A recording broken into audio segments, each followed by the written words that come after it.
할렐루야. 예, 성가대 찬양 감사합니다. 앞에 찬양한 어린 아이들은 허미나 박한빛 두 아이들입니다. 우리 너무 잘했죠? 그냥 지나가면 안 되겠죠? 박수 한번. 예, 잘했다. 예, 맞습니다. 네. 담임 목사님께서는 현재 장로님 기도해 주셨던 것처럼 유럽의 종교개혁 유적지를 탐방 중에 계십니다. 담임 목사님 이번 주 토요일에 돌아오시고요. 다음 주부터는 목사님께서 말씀 전하시니까요. 오실 때까지 그 안전을 위해서 또 은혜로운 일정 되기 위해서 기도 부탁드리겠습니다.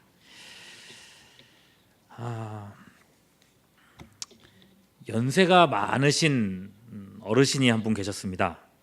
몸이 편찮으셔서 바깥 생활을 잘 못하시고 주로 집에만 계셨던 분입니다. 그래서인지 좀 편찮다 싶으시면은 오랫동안 알고 지냈던 이웃의 그 청년한테 전화를 하셨답니다. 심지어는 밤 10시, 11시 늦은 시간에도 전화를 하셔가지고는 아유, 내가 지금 어깨가 아프니까 어깨 좀 주물러줘라. 내가 다리가 저리니까 다리도 좀 저물러줘라. 그렇게 하면서 이렇게 부탁을 하셨대요. 그러면 이 청년이 요즘 청년 같지가 않고 아주 그 순박한 청년이라서 그걸 또 가서 그렇게 주물러 드렸다는 거죠. 이런 일이 참 자주 있었답니다. 이 동생이요, 어느 날 보다 못해가지고 나도 한번 따라가 보자고 해서 어느 날은 따라갔답니다. 아니나 다를까 이 어르신께서 아유, 이 아들 같아가지고 내가 이렇게 부탁을 하는 거야라고 말씀을 하셨답니다. 그 얘기를 들었을 때 이 동생분이 나섰대요. 아유, 아들 같으세요. 그러면 이제부터는 용돈도 좀 주시고 나중에는 재산도 좀 이렇게 물려주시고 그렇게 얘기를 했답니다. 그랬더니 이 어르신께서 그때부터 아무 말씀도 안 하시더래요. 그리고 전화도 그다음부터 안 하셨더라 하는 얘기입니다. 여러분, 아들 같다, 딸 같다 이런 말들을 하지만은 결국 진짜 가족은 아니었던 겁니다. 근데 이런 일들이요 요즘에 참 많은 것 같습니다. 최근에 뉴스 보니까요, 한 의류업체 회장님이 자기보다 30살이나 어린 여성 점주에게 이 6개월 동안 음란 메시지와 음란물 동영상을 수십 통을 보냈답니다. 참다 못해가지고 점주가 경찰에 신고를 했는데 경찰 조사를 받을 때에 이 회장님께서 뭐라고 말씀하셨을까요? 네? 예, 딸 같아서 내가 장난 좀 쳤습니다. 이렇게 얘기를 했답니다. 세상에, 자기 딸한테 그렇게 장난을 쳤을까요? 예. 뭐 욕이 벌써 나오시잖아요. 요즘 청년들이요 일자리 구하기 참 힘들지 않습니까? 근데 아무리 힘들어도 이 구인란에 이런 글이 써져 있어요. 가족 같은 분위기에서 일할 분을 모집합니다. 라고 하는 이제 구인 이제 광고 내용이 있으면은 일단 지나치고 본답니다. 거기는 안 간대요, 절대로. 왜 그러냐? 이 회사에 가보면 이런다는 거예요. 가족이니까 일은 더 많이 하고 돈은 더 조금 주고 그렇게 한다는 거예요. 예. 그런데 가면 안 된다. 이게 젊은이들의 생각입니다. 여러분, 혹시 뭐 사업을 하시거나 하시는 분들은 잘 참고하십시오. 가족 같은 분위기는 아닌 것 같습니다. 여러분, 요즘은 가족 같다는 말이 사실은 정말 좋은 말인데 요즘 참 많이 퇴색되어 있는 표현 중에 하나가 이 표현인 것 같아요. 예. 그런 점에서요, 저는 이 가정의 달에 우리 교회를 생각해 보게 되었습니다. 왜냐하면 교회야말로 가족이기 때문에 그렇습니다. 예. 여러분, 기도하실 때요 제일 첫 문장을 어떻게 시작하십니까? 하나님 아버지라고 하시잖아요. 그죠? 하나님을 아버지라고 불러요. 그럼 우리는 누구예요? 하나님의 자녀거든요. 벌써 가족 관계잖아요. 그래서 여러분 그 주기도문을 할 때도요 하늘에 계신 우리 아버지라고 불러요. 예. 하나님이 아버지이기 때문에 우리가 간청하고 기도할 수 있는 겁니다. 우리 아버지니까요. 여러분, 어린이날이 지났지만은 어린이날에 이제 장난감 가게를 가잖아요. 정말 치일 정도로 사람이 많습니다. 근데 거기에서 어린 아이가요 누구한테 장난감 사달라고 할까요? 오랜만에 똑같은 설교를 3번 했더니 목이 계속 말라요. 누구한테 장난감 사달라 그래요? 아빠한테 사달라 그러죠. 지나가는 아저씨한테 아저씨 나 장난감 갖고 싶은데 좀 사주세요. 아저씨 나 이거 좋은데 이렇게 말하는 아이가 있을까요? 없을까요? 없어요. 간혹 가다가 그런 애가 있더라고요. 간혹 가다가 장난감 앞에만 서면 들어눕는 애들이 있어요. 으아 이거 갖고 싶어 사줘 이러는 애가 있어요. 아무도 못 말려요. 그죠? 근데 여러분 그런 아이라 할지라도 그 지나가는 아저씨 난 모르는 사람한테 아저씨 우리 아빠가 안 사주니까 아저씨라도 사네요 이러는 아이가 있을까요? 없을까요? 그런 사람은 없습니다. 예. 여러분 아이가 장난감을 사달라고 그렇게 조를 수 있는 유일한 이유는 뭐예요? 그분이 내 아버지니까 그런 거예요. 물론 여러분 할머니도 있고 어머니도 있고 뭐 고모도 있고 외삼촌도 있고 다 있어요. 그러나 여러분 제가 하는 말이 뭐 어떤 얘기인지 아실 겁니다. 여러분 하나님이 우리의 아버지시라는 겁니다. 그리고 여러분 하나님이 우리의 아버지시라고 할 때 나의 아버지이기도 하지만 여러분 옆에 앞에 뒤에 계신 성도님들의 아버지이기도 합니다. 그죠? 그리고 그래서 주기도문을 할 때요. 하늘에 계신 누구의 아버지라 그래요? 나의 아버지라고 하지 않고 우리 아버지. 우리 모두의 아버지시라는 겁니다. 그러면 여러분 우리 모두의 아버지라고 말하는 순간 족보가 갑자기 정리가 쫙 돼버립니다. 여러분 옆에 있는 분들을 보시죠. 누굽니까? 한번 불러보십시오. 형님, 누님, 아우, 그죠? 갑자기 그렇게 되죠? 그리고 우린 가족입니다. 놀랍게도요. 심지어 우리는요 혈육이기도 합니다. 아니 목사님, 혈육이 무슨 뜻인지 알고 얘기하시는 겁니까? 이분하고 저하고 지금 족보가 다른데 무슨 혈육이란 말씀하십니까? 라고 말씀하실 듯도 합니다. 근데 제가 괜히 하는 말씀은 아니고요. 여러분 우리는 예수님의 무엇으로 구원받았어요? 피로 구원받았습니다. 우리가 성찬식 하잖아요. 모두가 함께 성찬식 할 때마다 떡과 잔을 나누는데 떡과 특별히 잔은 어떤 의미예요? 예수님의 피를 먹고 마신다는 의미가 있습니다. 우리 모두가 피를 마실 때에 우리 영혼에는 뭐가 흐르냐면은 예수님의 피가 흐르고 있는 겁니다. 그죠? 그런 의미에서 성찬식은요 우리가 영적 혈육이라고 하는 증거가 되는 것입니다. 그러니 우리가 앞에서 이렇게 찬송했죠. 앞에서 부르던 찬송가 사랑하는 주님 앞에 3절에 보면은 한 피바다 한 몸이른 형제여 친구들이여 이렇게 고백했던 겁니다. 그래서 여러분 교회가 직분 중심이 되면서 지금은 서로 뭐 집사님, 권사님, 장로님 우리가 이렇게 직분으로 부르지만은 그 이전에 우리는 이미 혈육 공동체라는 겁니다. 말하자면 거대한 가족입니다. 어느 대기업 광고처럼 또 하나의 가족이 아니라 우리는 진짜 가족이라는 얘기입니다. 그래서 여러분 가슴에 지금 카네이션 달고 계신 성도님들 가슴에 달고 계십니까? 안 달고 계신 분들은 왜 안 다신 건지 모르겠어요.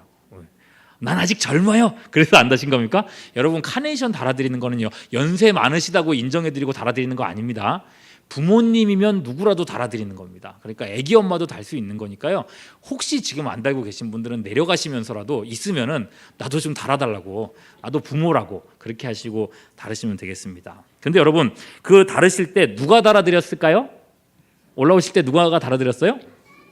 청년들이 달아줬습니다. 여러분 그 청년들 달아줄 때 어떻게 생각하셨습니까? 내 자식이구나, 내 손자구나 그렇게 생각되셨어요? 아니 모르는 사람이 왜 나한테 꽃을 달아주려고 그래? 혹시 그렇게 생각하고 있지 않았습니까? 믿음의 눈으로 보십시오. 여러분 내 자식이고 내 손자고 그렇게 보여야 됩니다. 그리고 그게 너무 이뻐 보이시고 너무 잘한다고 생각이 되시면은요 다른 거 필요 없습니다. 우리 청년부에 간식비라도 이렇게 조금 지원을 해주시면은 청년들 참 좋아할 겁니다. 참고로 제가 이제 청년부 교육자입니다. 그리고요 참 카네이션은 우리 교육부서에서 조금씩 이렇게 내서 드리게 된 거니까요. 교육부서 아이들 보면은 많이 칭찬들 좀 해주세요. 네. 자 이렇게 아무 상관 없었던 우리들인데 하나님께서는 한 가족으로 만들어 주셨다는 겁니다. 그러면 여러분 우리가 어느 정도나 가족인가, 어느 정도나 우리가 가족이 될 수 있는가, 예수님께서 그 모습을 보여주는데요.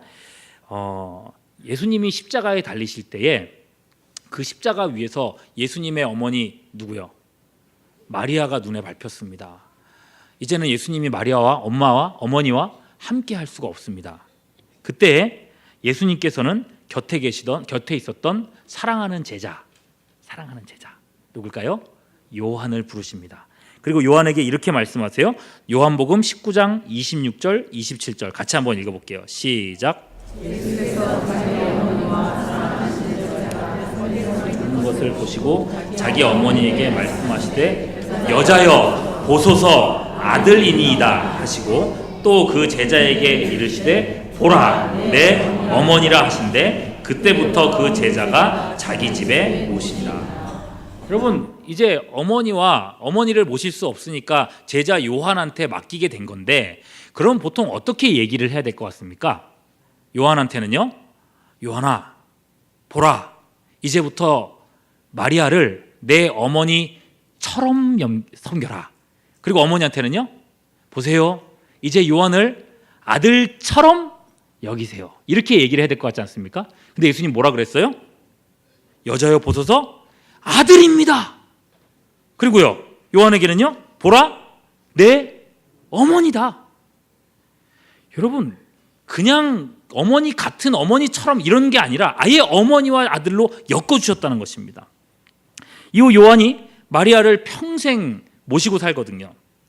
가족이 아니라면 할 수 없는 일이죠. 이 일 때문인지는 모르겠습니다. 모든 사도들이 다 순교했지 않습니까? 누구만 순교 안 했어요? 아마 이 사명 때문에 요한이 끝까지 여생을 살았던 것 같습니다. 비슷한 일이 또 있습니다. 예수님께서 십자가 지고 골고다를 올라가실 때 너무 힘들어서 쓰러지셨어요. 그때 예수님을 대신해서 십자가 지고 올라간 사람이 있습니다. 마가복음 15장 21절 말씀 보면 이 사람이 누구예요? 루포의 아버지 구레네 사람 시몬입니다. 누구의 아버지라고요? 루포의 아버지입니다. 그런데 이 루포가 시몬의 아들 루포가 바울 서신에 가면 한 번 더 나와요. 자, 로마서 16장 13절입니다. 같이 읽을게요. 시작. 어머니에게 원하노라. 그의 어머니는 곧 내 어머니니라. 루포의 어머니를 바울은 누구의 어머니라고 불렀어요? 내 어머니. 이 내 어머니라는 말은 그냥 내 어머니 같은 분이라는 뜻이 아니고요. 내가 책임져야 할 분이라는 뜻이에요. 예. 남의 어머니지 어떻게 내 어머니가 될 수 있겠냐는 거죠. 그러나 이 정도까지 되는 것이 성경이 말하는 가정으로서의 교회라는 것입니다. 여러분, 우리 교회가 이 정도 수준일 수 있다면 얼마나 좋을까요? 교회의 어른들이 다 내 부모님 같고 교회의 청년들은 다 내 자녀 같고 그래서 이 자녀들 내 자녀 같으니까 나쁜 짓이나 하고 그런 게 아니라 내 가족처럼 책임져 줄 수 있는 그 정도의 공동체라면 여러분 이 교회는요, 우리 교회는요 세상에 정말 당당하게 내놓을 수 있는 교회가 될 것입니다. 상상해 보세요. 교회 어른들을 너무 잘 섬겨가지고 우리 어르신들 중에서 외로운 사람이 한 명도 없는 교회. 교회 청년들 너무 격려도 잘해주고 잘 세워주고 해가지고 우리 청년들이 교회만 생각하면 내가 교인 되길 잘했어, 내가 기독교인인 게 너무 자랑스러워, 이럴 수 있는 교회라면 얼마나 좋은 교회겠습니까? 그죠? 너무 심각하신데요? 네. 근데 여러분 현실을 직시해 보자고요.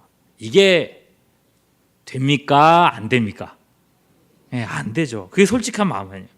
그래봐야 너는 너고 나는 납니다. 내 가족만 내 가족이고 다른 사람은 내 가족 아니에요. 그렇죠? 아무리 친밀해도 아무리 친하게 지내도 결정적으로 뭐 하나 틀어지면 원수되고 등 돌리고 누구 한 명은 교회 떠나야 되는 그런 상황이 됩니다. 그래서 새삼 깨닫죠. 아, 결국은 남이구나.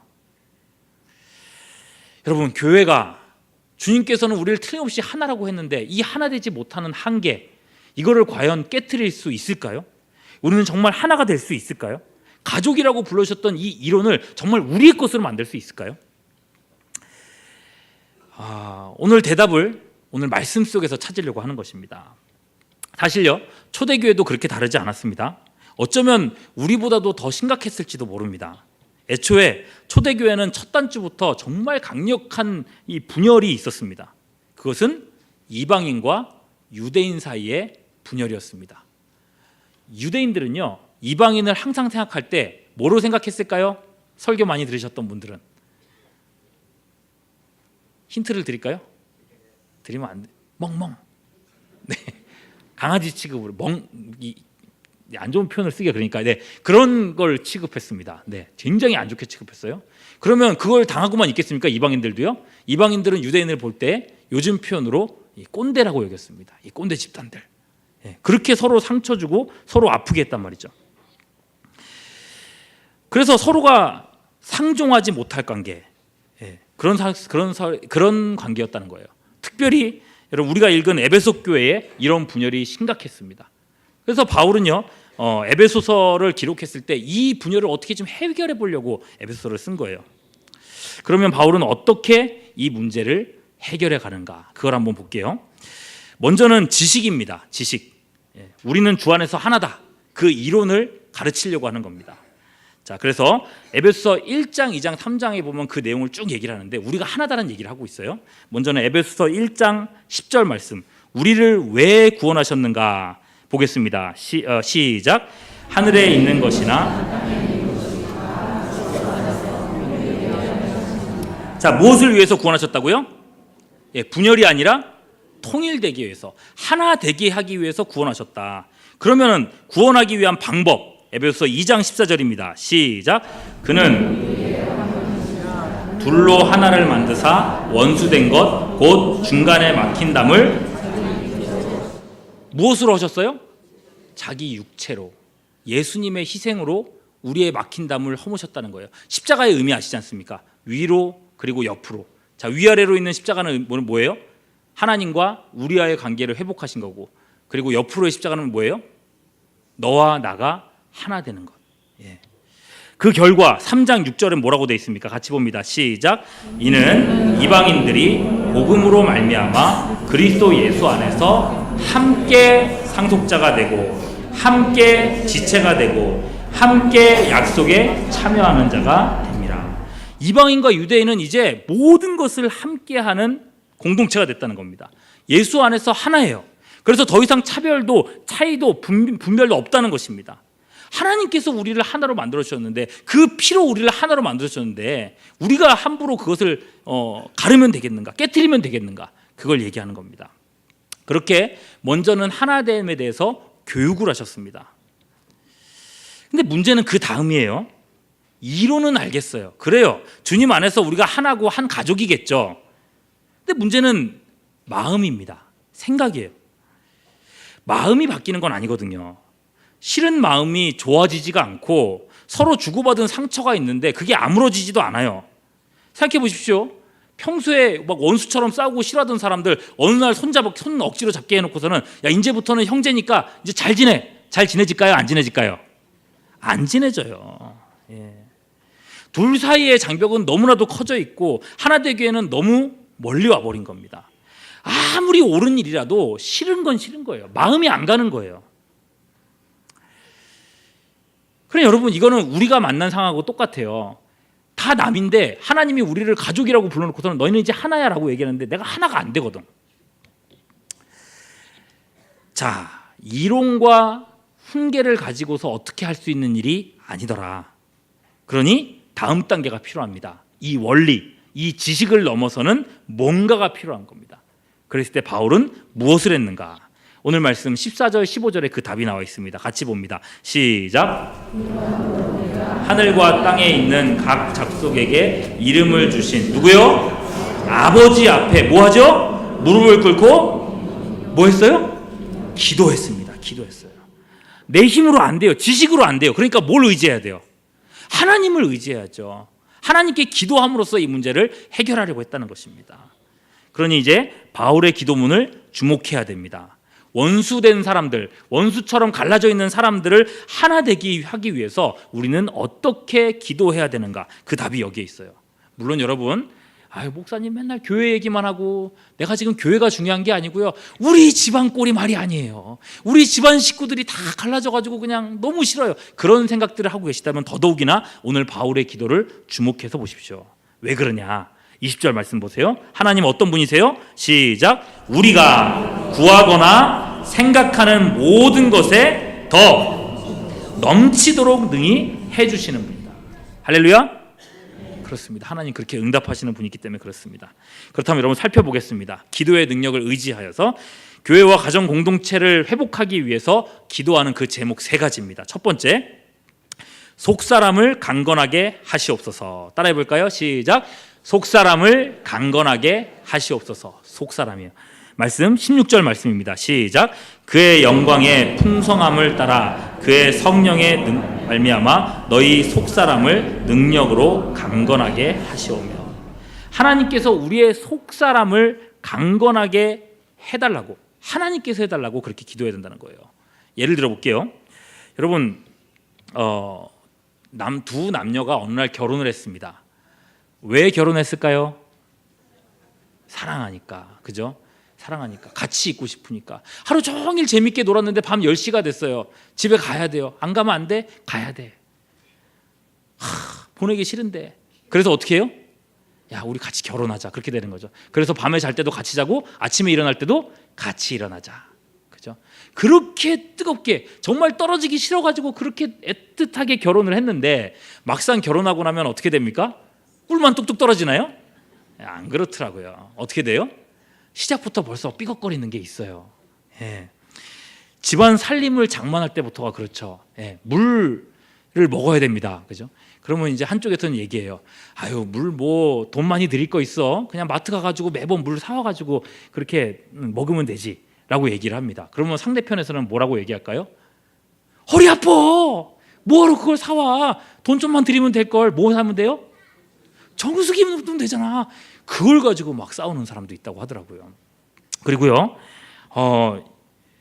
신혼 초에 어떤 용감한 남자는 이런 얘기를 했다고 합니다. 야, 우리 엄마는 반찬을 6개 이상 해주셨어. 뭐 하자는 겁니까? 싸우자는 겁니까? 예. 그 하지 않아도 되는 말이잖아요. 근데 그런 말을 그렇게 한대요. 사랑을 해서 결혼을 해도 이렇게 어려운 문제들, 힘든 문제들, 상처 주는 일들이 생겨난다는 겁니다. 하물며 아무 상관없는 사람들이 모여가지고 하나가 되어야 합니다. 쉬운 일이겠어요? 쉬운 일이 아니겠어요? 각자가 다 가시 같은 게 있거든요. 서로가 하나 되려고 그러면 어떻게 해야 돼요? 찔리고 아프고 그런 일들이 생겨납니다. 교회를 와요. 아침에 기분 좋게 차 타고 교회를 왔는데 와가지고 주차하려고 보니까 차가 꽉꽉 막혀 있어요. 빵빵 뒤에서는 부르죠. 나는 어떻게 해야 될지 모르겠죠. 막 짜증이 납니다. 예배가 마쳤어요. 나가려고 그러는데 내 앞에 차가 가로막고 있네. 전화를 했어요. 예배 드리고 있어요. 나 지금 나가야 된다고. 그거 막 그냥 마음이 너무 안 좋은 거예요. 예. 그러고 있는데 집에 와서 보니까 누가 차 문을 콕 해놨네. 이 교회를 다녀야 되나 옮겨야 되나 이런 생각이 드는 거죠. 누가 나에 대해서 얘기할 수 있잖아요. 뒤에서 뭐 나에 대해서 안 좋은 얘기도 할 수 있고 좋은 얘기도 할 수 있고. 근데 그걸 꼭 나한테 전달해 주는 사람이 있거든요. 듣고 나면 막 상처가 됩니다. 나한테 그런 얘기를 하다니. 예. 길에서 교인과 만납니다. 나는 아는 사람인데 내가 인사를 하려고 그러는데 그 사람은 나를 인사 안 하고 지나가네. 나를 싫어하나? 내가 무시당하나? 이런 생각이 막 드는 거예요. 시험 드는 거예요. 그럴 때마다, 그런 일들이 있을 때마다 헤어져. 이혼 도장 찍어. 나 딴 교회 갈래. 여러분 그렇게 하면 안 되잖아요. 그래서 이 기도가 첫 번째 기도가 되는 겁니다. 뭐예요? 주님, 우리 성도님들의 마음이 넓어지게 해주십시오. 넓어져서 그 속이 어떻게 해요? 속사람이 강건해지게 해주십시오. 강건해지게 해주십시오. 예. 그래서 우리 성도님들 어떤 일에도 시험 들지 않는 성도가 되게 해주십시오.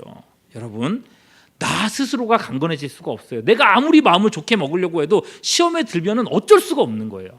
누가 도와주셔야 돼요? 성령님께서 우리 안에 도와주셔야 돼요.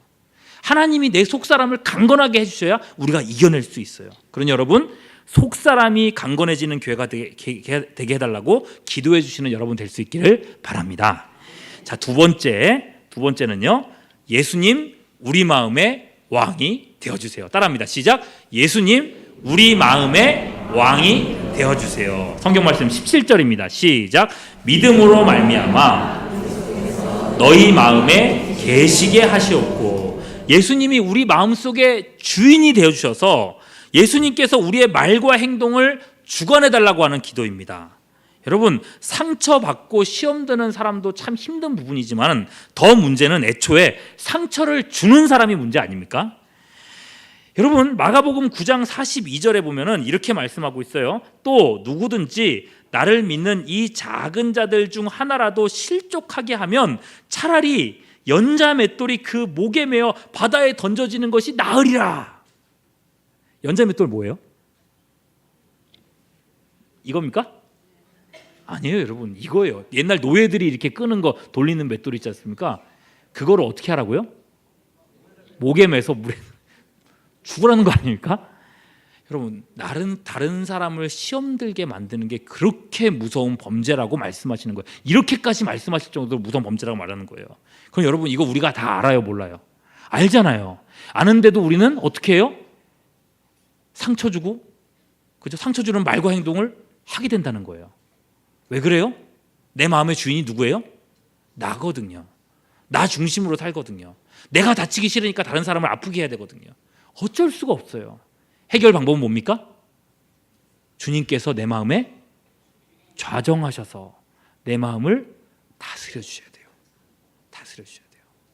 그 바울의 두 번째 기도가 뭐예요? 주님, 우리 마음의 주인이 되어 주십시오.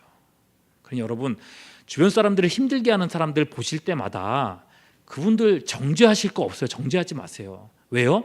내가 어떻게 할 수 있는 게 아니거든. 대신 뭘 해야 될까요? 기도해 주는 거예요. 그의 마음속에서도 주님 왕이 되어달라고 기도하실 수 있겠죠? 예, 세 번째입니다. 세 번째는 뿌리 내리게 하옵소서. 뭐라고요? 뿌리 내리게 하옵소서. 17절 후반절 봅니다. 너희가부터 볼게요. 시작. 너희가 사랑 가운데서 뿌리가 박히고 터가 굳어져서. 여러분, 신앙생활이라는 건요, 뿌리 내리는 일입니다. 이건 제가 새가족부 사역을 하면서 정말 뼈저리게 깨달은 부분입니다. 요즘처럼 온 동네마다 교회가 있고 개인주의가 팽배한 사회에서는 이 교회에 옮겨 다니는 거를 그렇게 어렵게 생각하지 않는 사람들이 참 많이 있습니다. 제가 새가족부 할 때 이렇게 정말 교회마다 가면은 이 말씀을 하시는 분들이 있는데요. 내가 교회를 어디로 옮기든 하나님 입장에서는 이쪽 주머니에서 저쪽 주머니로 옮기는 것밖에 안 되지 않습니까? 하나님 입장에서는 손해볼 거 없지 않습니까? 라고 말씀하시는 분들이 정말 어느 교회나 있었어요. 이걸 도대체 누가 가르치고 다니는지 모르겠는데 정말 신기해요. 성경에도 없는 걸 정말 그렇게 해요. 여러분, 자기 자신을 주머니 속에 하찮은 동전 정도로만 생각하고 있다는 거예요. 자기 자신을. 그럼 성경은 그렇게 말할까요? 아니요. 하나님은 우리를 그렇게 말씀하신 적이 없습니다. 시편 1절 3절 말씀 볼까요? 시작. 그는 시냇가에 심은 나무가 철을 따라 열매를 맺으며 그 잎사귀가 마르지 아니함 같으니. 여러분, 주님은요, 하나님은요, 우리를 시냇가에 심은 나무라고 말씀하고 계세요. 뿌리를 내리는 식물이라고 말씀하고 있어요. 시냇가에 심겨진 나무처럼 울창한 숲에 뿌리 내린 이 백향목들처럼 하나님은 우리를 그렇게 소중하게 여기시고 귀중하게 여기시고 그렇게 우리를 가꾸어 가신다는 말입니다. 네. 성도가 교회에서 뿌리 내리지 못하고 교회 뜰만 밟고 다니는 건 그런 의미에서 영적인 질병이고요. 그리고 구원의 기쁨을 빼앗는 불행 중 불행입니다. 여러분, 교회를 한번 옮기잖아요. 여러분, 식물 키워보시면 알잖아요. 식물을 옮겨서 심잖아요. 그러면 이게 잘 자랍니까? 못 자랍니까? 원래보다 잘 못 자라죠, 그죠? 그런데 이거 잘 안 자라네? 또 옮겼어요. 그럼 어떻게 될까요? 더 잘 자라요? 더 못 자라요? 더 못 자라죠. 옮기면 옮길수록 이 식물은 점점 죽어갑니다. 신앙생활 마찬가지예요. 교회 3번, 4번, 5번 옮기잖아요. 그러면은 결국 교회 못 다니게 됩니다. 나한테 맞는 교회 찾으면 되지. 아니요. 교회 다 똑같아요. 중요한 건 뭐예요? 뿌리를 내려야 된다는 거예요.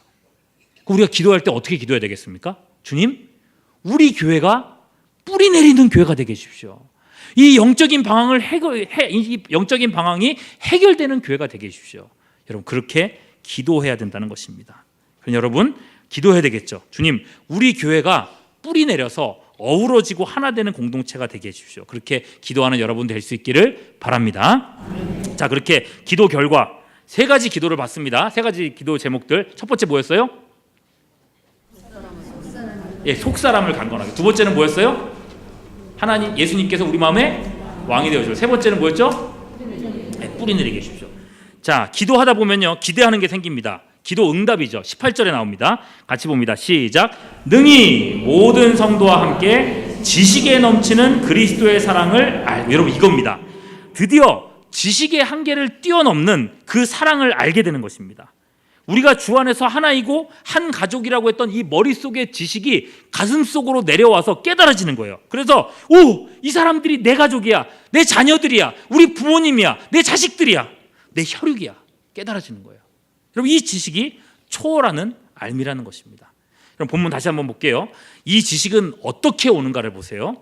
능히 모든 성도와 함께 온다고 했습니다. 여러분, 앞서 살펴봤던 것처럼 다른 사람들과 함께 신앙생활하는 거 절대 쉬운 일 아닙니다.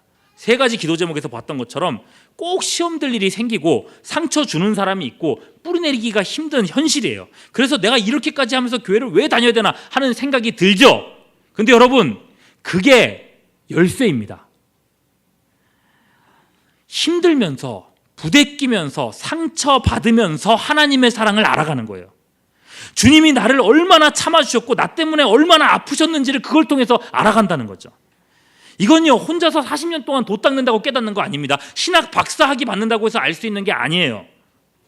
주님처럼 아파하면서 배신도 당하면서 상처 입으면서 비로소 주님의 사랑을 아는 겁니다. 많은 분들이 그러시잖아요. 자식을 낳아서 키우고 보니, 자식 때문에 아프고 힘들고 보니 그제서야 뭐를 안다고요? 부모님 마음 알잖아요. 네. 여러분, 우리네 가정이 완전하지 않은 것처럼 이 지상의 교회도 완전하지가 않습니다. 어쩔 수 없는 죄인들의 모임이에요. 단지 용서받은 죄인들일 뿐이죠. 여러분, 많은 사람들이 그럽니다. 교회가 어떻게 저럴 수가 있어? 그렇게 말씀하신 적이 혹시 있지 않습니까? 여러분, 순전한 건 좋은데 순진해지지 마십시오. 교회도 그럴 수 있습니다. 따라해 봅니다. 교회도 그럴 수 있다. 죄인들의 공동체예요. 네. 그러나 그 문제를 딛고 참 가족이 되어가는 것이 교회라는 거예요. 네. 말씀을 정리하겠습니다. 여러분, 이런저런 문제가 있다고 해서 내가 속한 내 가정이 가짜 가족이 되는 건 아닙니다. 네. 우리가 속한 교회도 마찬가지죠. 중요한 건 그 문제를 대하는 태도입니다. 네. 교회의 문제들은 우리를 하나로 만드는 시련일 뿐이고 통과해야 될 과정일 뿐입니다. 바울이 했던 것처럼 함께 기도하면서 함께 딛고 일어서는 거죠. 그렇게 교회를 천국의 공동체로 만들어가는 것입니다. 한 가지만 말씀드리죠. 매년 어린이날이 다가오면 어린 아이들은 자기네들끼리 막 키득키득거리면서 뭐를 막 만들게 됩니다. 네, 뭘 만드나 싶어가지고 뒤에서 보면서 뭐 만들어 하고 보면은 아이들은 어떻게 반응합니까? 저리 가요, 보지 마요 하면서 막 짜증을 냅니다. 그러면 이제 부모님 마음 막 상처받죠. 뭘 만들게 저러지? 어버이날이 되면 그 정체가 드러납니다. 뭐예요? 예, 감사성 카드죠, 그죠? 그럼 거기에 보면은 삐뚤빼뚤하게 적어놨어요. 엄마, 아빠 사랑해요. 뭐 낳아주셔서 고마워요. 뭐 알고 쓰는지 모르고 쓰는지는 모르겠는데 그렇게 막 써놨어요. 야, 이걸 주려고 그렇게 나를 그 짜증을 내고 그랬나 이런 생각이 들기도 하죠. 네. 그렇더라도 여러분, 이 엽서를 보고 나면 왠지 마음이 어때요? 너무 좋지 않습니까? 그래서 어떤 부모님들은 그 아이들한테 받은 엽서들을 매년 차곡차곡 쌓아가지고 40년이 지나가지고 저한테 보여주시는 분들이 있었습니다. 얼마나 좋으시면. 여러분, 작은 일인데 그게 너무 큰 감동이 되는 거예요. 여러분, 나이가 들어도 마찬가지인 것 같습니다. 평소에 무뚝뚝하고 정없던 이 아들입니다. 이 오랫동안 준비하던 일이 잘 안 풀려가지고 너무 힘들고 집안에서만 있어가지고 보면 너무 아픈 손가락이에요. 근데 이 아들이 어느 어버이날에 꼬깃꼬깃 어머니 주머니 안에 뭐를 막 쑤셔 놓여. 그리고 나서는 나중에 펴봐요 이러고 갔습니다. 뭐지? 하고 이렇게 어머니께서 펴봤는데 거기에 10,000원짜리 5장하고 조그만 종이 쪼가리가 하나가 적혀 있습니다. 종이 쪼가리가 있습니다. 뭐라고 써놨나 봤더니 이렇게 써놨어요. 얼마 안 돼요. 뭐라도 사 드세요. 미안해요. 살았어요. 이게 뭐라고요, 그게, 그죠? 여러분 웃잖아요, 그죠? 근데 그 어머니가 교회 권사님이었거든요. 교회에서 그걸 그렇게 자랑하시는 거예요. 우리 아들이 5만 원 줬어. 예. 물론 생각하기에 따라서는 그 아드님 이제 욕일 수도 있는데 뭐 어쩌겠습니까? 어머니는 너무너무 행복하신데요. 여러분, 교회도 본질은 가족이기 때문에 똑같습니다. 큰일 하지 않아도 됩니다. 없는 중에서도 베푸는 작은 섬김 한번, 밝은 얼굴로 서로 한번 인사하는 것, 안부 전화 한 통화, 그리고 바울이 간절하게 간구했었던 성도들을 위한 기도 3가지. 그걸 통해서 세상은 알지도 못하고 세상은 알지 못하는 진짜 가정을 우리는 이루어갈 수 있다는 것입니다. 여러분, 우리는 그리스도의 피를 나눈 한 가족입니다. 지금 내 옆에 내 앞뒤에 있는 지체들, 이분들이 여러분의 식구입니다. 그렇게 보이십니까? 여러분, 혼자 예배드리고 있는 것으로 만족하고 사셨다면 여러분 인생에 굉장히 큰 손해를 보고 계시는 겁니다. 그러니 여러분, 오늘 예배 마치고 나가시면서 한 사람이라도 더 손잡아 주시고 웃어주시면서 천국의 기쁨을 누리는 여러분들 될 수 있기를 주님의 이름으로 축원합니다. 기도하겠습니다. 우리를 예수님의 피로 하나 되게 하시되 십자가 안에서 한 가족 되게 하시니 감사합니다. 파편화되고 개인주의화된 세상 속에서 함께의 따뜻함을 경험할 수 있는 우리 교회 되게 하여 주시옵소서. 교회 안에서조차도 소외되고 외로운 이들이 없도록 성령님 우리 안에 역사하여 주시옵소서. 더욱 하나님의 사랑을 의지하옵고 우리 구주 예수 그리스도의 이름으로 기도하옵나이다. 아멘.